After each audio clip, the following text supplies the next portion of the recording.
तो भारत और अमेरिका के बीच होने वाले ट्रेड डील को लेकर जल्द ही फैसला लिया जा सकता है। डोनाल्ड ट्रंप ने ऐसा कहा था, लेकिन उनकी दी हुई डेडलाइन पर भारत में राजनीति हो रही है। जहां बीजेपी कह रही है, पीयूष गोयल के द्वारा बयान दिया गया, उन्होंने कहा कि भारत नेगोशिएट करते वक्त केवल अपने राष्ट्रहित को सबसे ऊपर रखेगा। लेकिन राहुल गांधी ने निशाने पर लिया पीयूष गोयल को और कहा कि वो चाहे जितनी भी अपनी छाती पीट ले, मोदी सरकार ट्रंप के डेडलाइन के आगे झुक जाएगी। और इस पूरे मामले पर आज चर्चा करेंगे। हमारे साथ डॉक्टर आशीष हांडा सर जुड़े हैं, नेता हैं बीजेपी से। सर, बहुत स्वागत है आपका इस चर्चा में। और आपके पास ही पहले आती हूं, पूछना चाहती हूं कि ये ट्रेड डील भारत के लिए बहुत महत्वपूर्ण है और ट्रंप के डेडलाइन से डर क्यों नहीं लग रहा सरकार को? क्योंकि भारत के लिए उद्योग और नौकरी के मामले में ये ट्रेड डील होना भारत के लिए भी बहुत जरूरी है। शिवानी जी, आपको, मेरे आदरणीय को पैनलिस्ट को और आपके चैनल के सभी प्यारे प्यारे दर्शकों को भारतीय जनता पार्टी की तरफ से मेरा यानी डॉक्टर आशीष का प्यार भरा नमस्कार। शिवानी जी, आपके दर्शकों को यह समझना होगा कि यह बदला हुआ भारत है और यह बदला हुआ भारत जो है बैक फुट पे नहीं, फ्रंट फुट पे खेलता है। और यह बात आपके दर्शक भली भांति जानते हैं कि कोई भी ट्रेड एग्रीमेंट होता है, चाहे वो छोटे से लेके बड़े से बड़ा हो, वो हमेशा विन विन सिचुएशन पे ही होना चाहिए, तो ही उसकी सस्टेनेबिलिटी रहती है। अच्छा, अगर तो कोई दबता है तो क्यों दबता है? इसलिए कि जरूरत उसकी है। लेकिन यहां पे यूएस के साथ किसी भी ट्रेड एग्रीमेंट को करना ना तो भारत के लिए जरूरी है और ना ही भारत की मजबूरी है। क्यों? क्योंकि customer is always the king और पूरे वर्ल्ड में सबसे बड़ा कस्टमर बेस 140 करोड़ का अगर कहीं है तो वो भारत में है। हमारी जनसंख्या हमारी मजबूरी और हमारे यहां बैकफुट का पॉइंट हुआ करती थी, लेकिन 56 इंच के सीने के मोदी के आने के बाद आज हमारी जनसंख्या ही हमारा सबसे बड़ा हथियार है। इसलिए अब हमें दब के काम करने की कोई जरूरत नहीं है। जैसे कि पीयूष जी ने कहा कि India will negotiate from a line of strength. अब हमें डरने की जरूरत नहीं है। और डेडलाइन पे काम क्यों करना? ट्रेड नेगोशिएशंस कभी डेडलाइन पे नहीं होते हैं, वो हमेशा कंट्री लाइंस पे होते हैं। हमारे लिए जो चीज अच्छी है और अगर हमें जमेगी तो हम आगे बढ़ेंगे, नहीं जमेगी तो नहीं बढ़ेंगे। क्योंकि सिर्फ यूएस के साथ हम अपनी कोई ट्रेड नेगोशिएशंस नहीं कर रहे हैं।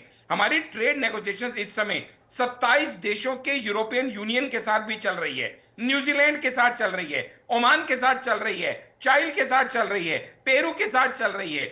यानी कहने का बहुत सीधा सा अर्थ है कि हमें ना दबने की जरूरत है, ना डरने की जरूरत है। हम अपनी टर्म्स पे नेगोशिएट करेंगे और हमारे फार्मर्स का इंटरेस्ट और उसके अलावा डेयरी फार्म का इंटरेस्ट और लेबर इंटेंसिव जो सेक्टर्स हैं उनके इंटरेस्ट को हम कॉम्प्रोमाइज नहीं करेंगे। अगर ट्रंप साहब को यह लगता है कि वो एक हार्ड नेगोशिएटर हैं, तो आपके दर्शकों को बता दूं कि खुद ट्रंप साहब अपने पिछले इंटरव्यू में कह चुके हैं कि Modi is a harder and a better negotiator than me.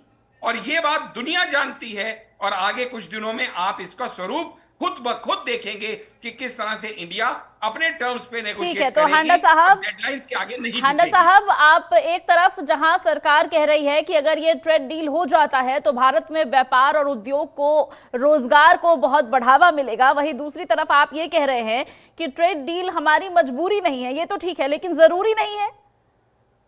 नहीं, जरूरी इन द सेंस कि किन टर्म्स पे, यानी हमारे नेशनल इंटरेस्ट को भी हम सेक्रीफाइस कर दें। अगर यूएस चाहता है कि डेयरी फार्म को हम यहां आने दें, उसकी इंपोर्ट ड्यूटी कम कर दें, 10% बेसिक टैक्स जो हमें लगाया करते थे वो कहते हैं अब हम 27% लगाएंगे। और सामने से हमसे उम्मीद करते हैं कि हम अपने फार्मर्स को बैक स्टेप करते हुए हम उनकी इंडस्ट्री को खत्म करके इनको आने दें, तो ऐसा पॉसिबल नहीं होगा। मैंने पहली लाइन क्या कही? जो ठीक है, मतलब आप ये स्पष्ट कह रहे हैं कि भारत अपनी नीतियों को, राष्ट्रहित को ऊपर रखेगा और ट्रंप के, फिर चाहे वो टैरिफ को लेकर शर्तें हो या डेडलाइन की शर्त हो, उसके सामने नहीं झुकेगा। विन विन सिचुएशन में ही ये ट्रेड एग्रीमेंट होगा। हमारे साथ कांग्रेस से के शर्मा सर जुड़े हैं, उनका रुख करेंगे। के सर, पहले तो आप, रिक्वेस्ट करूंगी मैं आपसे कि आप अपना माइक अनम्यूट कर लें और बहुत स्वागत है आपका जनतंत्र टीवी पर। हांडा साहब कह रहे हैं कि ट्रेड डील अपनी शर्तों पर भारत करेगा, अपने हितों को ऊपर रखकर, लेकिन राहुल गांधी ऐसा सोचते हैं और ना केवल सोचते हैं, वो कहते हैं मार्क माय वर्ड्स, मतलब मेरे बातों पर गौर करें, मोदी सरकार झुकेगी डेडलाइन के सामने। क्यों ऐसा लगता है कांग्रेस को, क्यों झुकेगी मोदी सरकार? देखिए, हम अभी भारत और पाकिस्तान के बीच में जो युद्ध हुआ था, सीज फायर इंडिया के प्रधानमंत्री को करना चाहिए था, या पाकिस्तान के प्रधानमंत्री को करने वाला था। बेगाने के शादी में अब्दुल्ला हुआ दीवाना। जब अब्दुल्ला दीवाना हो सकता है, आपको लगता है कि भारत और जो प्रधानमंत्री जिस तरह से ट्रंप के साथ फोटो खिंचवा रहे थे और जिस तरह से अपनी दोस्ती लोगों को दिखा रहे थे, कुछ दिनों बाद ही ट्रंप के जो सीनेट का जो मीटिंग था, जिस तरह से वो हाथ मिलाना चाहते थे, लेकिन वो इसको वहां पे भारत के प्रधानमंत्री की बेइज्जती की गई, वहां पे हाथ, वो वीडियो वायरल भी हुआ था, आपने देखा था। तो ये दिखाता है कि अमेरिका किसी का सगा नहीं है। लेकिन के सर आपको ये नहीं लगता कि जब ट्रंप ये कहते हैं कि मोदी अच्छे मित्र है, भारत अच्छा दोस्त है, और अभी ट्रेड डील के संदर्भ में ट्रंप का एक बयान सामने आया जिसका जिक्र हांडा साहब ने भी किया, उन्होंने साफ कहा कि जिस तरह से ट्रंप ने कहा था कि Modi is a better negotiator, तो जब आप सीज फायर की घटना को याद रखते हैं, हाथ मिलाने वाले एक प्रकरण को याद रखते हैं, ये बातें कैसे भूल जाते हैं? देखिए, मेरा जब मानना है कि बिजनेसमैन जो होता है वो बहुत ही खतरनाक होता है। बाप ना भैया सबसे बड़ा रुपया। ये बनिया जो होते हैं ना, ये धंधा समझते हैं, ये दोस्ती नहीं समझते। तो ये जो अमेरिका है ना, ये जिस कंट्री से उसको फायदा होगा ना, ये वहां पे अपना फायदा देखते हैं। तो आपको लगता है कि अमेरिका को भारत के साथ ट्रेड करके फायदा नहीं होगा? लेकिन वो हमें दोस्त के यूज कैसे किया जाए, इसको यूटिलाइज कैसे किया जाए, इसी को नाम है अमेरिका। यूएस जो है और ट्रम्प जो है, इसके लिए फेमस है। वो इसके लिए फेमस है धोखा देने में। आपने देखा होगा हमारे भारत के प्रधानमंत्री अटल बिहारी वाजपेयी। तो मतलब आपकी जो चिंताएं हैं वो अमेरिकी राष्ट्रपति डोनाल्ड ट्रंप की वजह से है, बीजेपी से आपकी कोई समस्या नहीं है? टिके रहना चाहिए हमारे ख्याल से। ये देश के लिए ये जो बहुत बड़ा नुकसान होगा, कहीं ना कहीं हमारे छोटे व्यापारी जो है वो उसको बहुत ज्यादा नुकसान होगा। ये उनके टर्म एंड कंडीशन है, वो भारत के लिए यहाँ पे ठीक नहीं है। इसीलिए हमें झुकना नहीं चाहिए और हमें अपने देश के लिए पहले और अमेरिका के इस फरमानों को हमें दरकिनार करना चाहिए। ये मेरा गुजारिश है भारत के प्रधानमंत्री। ठीक है, आप छोटे किसानों और व्यापारियों का जिक्र कर रहे हैं, क्यों लगता है आपको कि अमेरिका के साथ अगर ये ट्रेड डील होता है तो उससे उनका नुकसान होगा? क्या चिंताएं हैं कांग्रेस की? देखिए, हाथ कंगन को आरसी क्या, पढ़े लिखे को फारसी क्या। देश में जग जाहिर है, जितनी बड़ी देश जो है ना, वो हमेशा बड़ी मछली छोटी मछली को खाया है। तो आपको कैसे लगता है कि ये जो धंधा यदि यहाँ ट्रेड चीजें यदि भारत के अंदर आएगा तो छोटे व्यापारियों के बारे में सोचेंगे? ठीक है, ये तो देखिए, ये उनकी चाल है। हांडा साहब से पूछ लेते हैं, पता नहीं चलेगी। हांडा साहब जुड़े हुए हमारे साथ पक्ष रखने के लिए। हांडा साहब जवाब दीजिए, क्यों लगता है आपको कि छोटे व्यापारियों को इससे फायदा मिलेगा? बड़ी मछली छोटी मछली को क्यों नहीं खाएगी? कांग्रेस की ये चिंताएं हैं, दूर कीजिए। जी शिवानी जी, मेरे कांग्रेस के लर्नेड फ्रेंड ने जो बातें कही, मैं एक एक करके उनकी 4-5 बातों का जवाब यहां देना चाहूंगा। पहली बात तो उन्होंने कही कि जिस तरह से कि मोदी जी से हाथ नहीं मिलाया गया, यह भारत के प्रधानमंत्री के लिए शर्म की बात है। इस तरह की स्टेटमेंट्स अपने प्रधानमंत्री के लिए देना नेशनल टीवी पे उचित नहीं है, क्योंकि शायद ये भूल गए हैं, इन्होंने वो वीडियो नहीं देखा जहां खुद ट्रंप ने चेयर पीछे पुल करके मोदी जी को बैठाया था और फिर ट्रेड डील साइन होने के बाद उनको खुद चेयर पुल करके उनको वापस उठने में मदद की थी। वो भी सारे विश्व ने देखा था। तो अपनी बारी में बोलेंगे आप तो अच्छा लगेगा, दूसरे की बारी में ना बोले, सब में डिबेट होने दे, अपनी बारी में बोले, आपसे रिक्वेस्ट है, ठीक है? आप आपकी बारी आएगी तब आप बोलिएगा। दूसरी बात, भैया सर आपके पास आएंगे, अभी अपने सवाल का जवाब तो ले लीजिए आप। प्रधानमंत्री ट्रंप, आपसे विनती है, अपनी बारी में बोलिए। ठीक है, अपनी बात रखिए। हांडा साहब अपनी बात रखिए, शांति से सुनिए। दूसरी बात, आपने कहा कि भाई इससे हाथ मिलाया, उससे हाथ मिलाया। अरे भैया, फॉरेन डिप्लोमेसी नाम की कोई चीज होती है या नहीं होती है? हमने बार बार कहा कि हमें थर्ड पार्टी मीडिएशन ना चाहिए, ना स्वीकार्य है। फिर भी ट्रंप साहब आके पराई शादी में अब्दुल्ला दीवाना बने, तो उसमें हम क्या कर सकते हैं? तीसरी बात, आपने बहुत अच्छी बात कही कि भैया इस तरह से ये एग्रीमेंट के आगे भारत को झुकना नहीं चाहिए। हम भी यही कहते हैं और आपको आश्वासन देते हैं कि भारत किसी डेडलाइन के आगे, किसी दबाव के आगे झुकेगा नहीं। लेकिन आपके राहुल गांधी क्या कहते हैं? हांडा साहब, ये नहीं कहते हांडा हैं कि साहब झुकना वो नहीं आपसे चाहिए। आश्वासन तो मांग ही नहीं रहे। हांडा साहब वो आपसे आश्वासन तो मांग ही नहीं रहे, वो आपसे ये पूछ मुझे रहे राहुल हैं गांधी, कि इनके प्रिय नेता पे कुछ कहने हांडा साहब दीजिए। मेरे सवाल सुनिए, प्रिय नेता पे कुछ कहने हांडा दीजिए। साहब सवाल सुनिए। वो आपसे आश्वासन नहीं चाहते, उन्होंने ये पूछा है, उनको ये आशंका है कांग्रेस को कि अगर अमेरिका के साथ ये ट्रेड डील होता है तो इससे भारत में लघु व्यापारियों को, छोटे किसानों को नुकसान होगा। मैं आपसे ये चाहती हूं कि आप इस पे पक्ष रखिए बीजेपी सरकार का कि कैसे फायदा होने जा रहा है भारत को इस ट्रेड डील से। मेरा एक और सवाल है, मेरा एक और सवाल है, ठीक है, बताइए क्या सवाल है। मैडम मेरा सवाल एक और छोटा सा सवाल है जो एड्रेस करूंगा कि ये आपने देखा होगा कि अंबानी आप कहां से अपना पक्ष रख देंगे? सवाल मेरे से पूछा गया होने की वजह से ठीक है, सब्जी से लेकर सब्जी से लेकर ठीक है, आपका सवाल पूछ लिया है मैंने, आपका सवाल मैंने पूछ लिया है। अदानी अंबानी करना राहुल गांधी को सिर्फ डर फैलाना पैदा करनी आती है। अरे आप बोलते रहेंगे, कुछ समझ नहीं आ रहा दर्शकों को, ना ये समझ आ रहा है कि कैसे लघु व्यापारियों को इससे नुकसान होगा, ना ये समझ आ रहा है कि कैसे फायदा होगा। शांत हो जाइए, शांत हो जाइए, एक एक करके अपनी बात रखिए। के सर शांत हो जाइए, मैं आपके ही सवालों का जवाब ले रही हूं उनसे।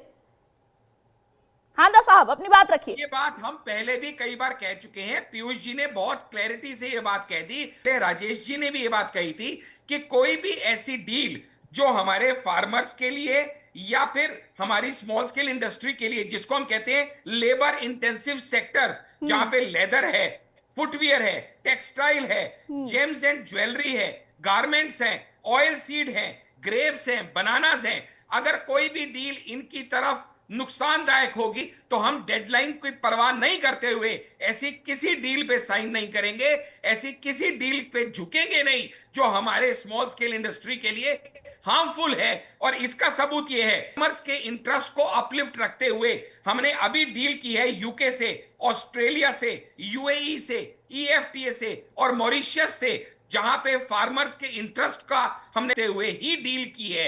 हमारा पास रिकॉर्ड ये कहता है कि हमारे लिए राष्ट्र सर्वोपरि है और अपने इंडस्ट्री को ध्यान में रखते हुए भारत के हित में जो होगा हम वही कहेंगे। लेकिन ये बात राहुल गांधी की समझ में नहीं आएगी, क्योंकि राहुल गांधी की एक ही मंशा है और वो ये किसी तरीके से भारत को डिमीन करना, भारत के प्रधानमंत्री को नीचा दिखाना और खुद भारत के एक लीडर ऑफ ऑपोजिशन होते हुए यह स्टेटमेंट देने की बजाय कि भारत को यूएस के आगे झुकना नहीं चाहिए, जिसका हम स्वागत करते, वो ये स्टेटमेंट देते हैं कि तुम मेरे से लिखवा लो, मार्क माय वर्ड्स, कि मोदी जो है ट्रंप के आगे झुक जाएंगे। एक लीडर ऑफ ऑपोजिशन को सर अब आप अपनी बात रखिए, अब आप अपनी बात रखिए।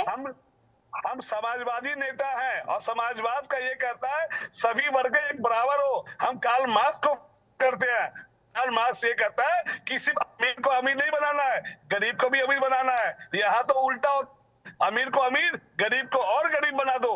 तो इसके लिए यदि आपको ऐसा लगता है कि अगर 25 मिलियन, भाई साहब क्या बात कर रहे हैं आप, अपने जनता के लिए करोड़ लोग भारतीय प्रधानमंत्री की बेइज्जती हो जाए तो वो सेगमेंट से बाहर आ गए, गरीबी रेखा, अति गरीब रेखा से बाहर आ गए। क्या गरीबी रेखा? अच्छा चलिए हांडा साहब आप प्लीज चुप हो जाइए। के सर आपसे मेरा एक सवाल है, के सर आपसे मेरा एक सवाल है। हांडा साहब चुप हो जाइए प्लीज। क्या होमवर्क तो करके आइए कम से कम। मुझे म्यूट करना पड़ेगा अभी, मुझे म्यूट करना पड़ेगा। हांडा साहब प्लीज चुप हो जाइए और के साहब आप भी मेरा प्रश्न सुन लीजिए प्लीज। आप अगर कह रहे हैं कि ये सरकार छोटे किसानों का हित नहीं सोच रही इस ट्रेड डील को करने में, तो मुझे ये बताइए कि अगर आपकी सरकार होती तो आप अमेरिका से कैसे निगोशिएट करते? क्या बदलाव चाहते हैं आप मौजूदा ट्रेड डील में? क्लैरिटी चाहते हैं। यदि हमारी सरकार होती तो सबसे पहले हम कोई भी हांडा साहब सुनने दीजिए मुझे। नहीं मानते, जब जैसे हमारे प्रधानमंत्री अटल बिहारी वाजपेयी नहीं झुके। आपने देखा जब परमाणु बम का जो हमने परीक्षण किया था और सिटी बिटी पे, लेकिन वो तो कह रहे हैं कि वो नहीं झुकेंगे, वो कह रहे हैं कि वो डेडलाइन के आगे नहीं झुकेंगे। हम तो इन्हीं की पार्टी के प्रधानमंत्री की तारीफ कर रहे हैं। इसका मतलब कि हमारे में ये नहीं है, यदि कोई नेता अच्छा है तो उसको अच्छा बोलने में बुराई नहीं है, पर इनको पचेगा नहीं। ये हमारे राजीव गांधी को भी गाली देंगे, इंदिरा गांधी को भी गाली देंगे, हमारे सारे नेताओं को गाली देंगे, क्योंकि ये नफरत की राजनीति ही करना जानते हैं। हम तो प्यार की राजनीति करना जानते हैं। हम क्या समाजवादी पार्टी से डील कर रहे हैं क्या? हम क्या इंडियन अलायंस से डील कर रहे हैं, या इंडिया की डील यूएस से हो रही है? आप इंडियन नहीं है क्या? आप कौन से पासपोर्ट पे बाहर जाते हैं घूमने? समाजवादी पार्टी पासपोर्ट पे जाते हैं क्या? या कांग्रेस पासपोर्ट पे जाते हैं क्या? या इंडियन पासपोर्ट पे जाते हैं? अरे आप सबसे पहले इंडियन है, उसके बाद कुछ और है। काश आपको ये बात समझ में आ गई होती। यहाँ पे इंडिया और यूएस की डील है। अरे भैया, अगर इंडिया और यूएस कहते हैं कि हम अपनी जो ट्रेड है उसको 191 बिलियन से बढ़ा के 500 बिलियन तक कर देंगे 2030 तक, तो वो कैसे होगा? शर्मा सर, प्लीज चुप हो जाइए। ना आपकी बात पहुंच रही है, ना आप उनकी बात पहुंचने दे रहे हैं। पार्लियामेंट में इस पे डिबेट होना चाहिए, इस पे बातचीत होनी चाहिए। भाई ट्रेड हो रहा है वहां पे, ट्रेड हर चीज में तुमको इन्वॉल्व करने क्या? तुम जीत के आ जाओ, उसके बाद तुमने 70 साल में जो बेड़ा गर्क किया है वो फिर से बेड़ा गर्क इंडिया का कर दे, ऐसा जनता नहीं चाहती। तुम्हारा बेड़ा गर्क किया हुआ जनता ने देखा है, इसीलिए तो तुमको बाहर निकाल दिया सत्ता से। वो कांग्रेस जो 400 सीटें लेके आती थी, इसलिए 2 बार से लीडर ऑफ ऑपोजिशन नहीं चुन सकी, और इस बार भी ट्रिपल डिजिट में नहीं आई, 99 पे सिमट के रह गई। जनता ने तुमको इसीलिए सत्ता से बाहर फेंका, क्योंकि जनता देख रही है कि तुमसे ना हो पाएगा। ये मोदी है जो 11th इकोनॉमी से 5th तक लेके आया और 5th से 3rd तक लेके जा रहा है। आप दोनों को ये अच्छा लग रहा है? आप दोनों को ये अच्छा लग रहा है? आप दोनों भी एक दूसरे की बातें नहीं सुन पा रहे हैं। मैं कैसे सुनूं आपकी बात? दर्शक कैसे सुनेंगे आपका पक्ष? जनता दल की सरकार आई थी, फिर हम वापस आए ना, कांग्रेस सरकार आई। आप कांग्रेस की सरकार 70 सालों 80 सालों में कितनी बार गई, कितनी बार आई? अरे के सर, चुप हो जाइए, चुप हो जाइए, चुप हो जाइए। एक आखिरी सवाल हांडा साहब आपसे समझना चाहूंगी, लाइन है, क्या रणनीति है? भारत सरकार क्या करने जा रही है? क्या सोच विचार करने में ही ये 9 जुलाई तक की समय सीमा समाप्त हो जाएगी, या कोई रणनीति है जिस पर काम हो रहा है? 2 टूक सुनना चाहेंगे क्योंकि समय खत्म हो रहा है। बहुत बहुत शानदार सवाल है आपका। हमारी 3 रणनीतियां हैं। पहली रणनीति कि जो हमारे चीफ नेगोशिएटर थे राजेश अग्रवाल और उनकी टीम, वो 4 जुलाई को वापस आ गई है इंडिया में, क्लियर इंडिकेशन देते हुए कि we have put our foot down, हम इससे ज्यादा नेगोशिएट नहीं करेंगे। दूसरा, हमारे पीयूष गोयल जो कॉमर्स मिनिस्टर हैं, जो नेगोशिएटिंग टीम में मोदी जी के साथ और अग्रवाल जी के साथ हैं, उन्होंने क्लियर स्टेटमेंट दे दी है कि डेडलाइन के आगे हम नहीं झुकेंगे। और तीसरा, इंडिया ने ऑलरेडी 2 नोटिस सर्व कर दिए हैं वर्ल्ड ट्रेड ऑर्गेनाइजेशन को, जहां पे उन्होंने कह दिया है कि we have the right to retaliate. अगर यूएस हमारे ऊपर इस तरह से टैक्स इंपोज करता है तो हम भी रिटेलिएट करेंगे, और ऑटो पार्ट्स में, स्टील में, एल्यूमिनियम में हम उनकी मोनोपोली नहीं चलने देंगे, हम भी लेवी करेंगे, और जिससे 2.89 बिलियन यूएस डॉलर का इंपोर्ट का उनको नुकसान उठाना पड़ेगा। यानी हमारा पॉइंट एकदम क्लियर है, ये बदला हुआ ठीक है, ना झुकेगा ना रुकेगा। बिल्कुल, तो ट्रेड डील को लेकर भारत का रुख स्पष्ट है। भारत आ गई है टीम निगोशिएट करके, और साफ है कि अगर भारत की शर्तों पर और देश हित में अगर ट्रेड डील की घोषणा होती है तो ठीक है, लेकिन डेडलाइन के ऊपर भारत नहीं झुकेगा। आप दोनों मेहमानों का इस चर्चा में जुड़ने के लिए बहुत शुक्रिया।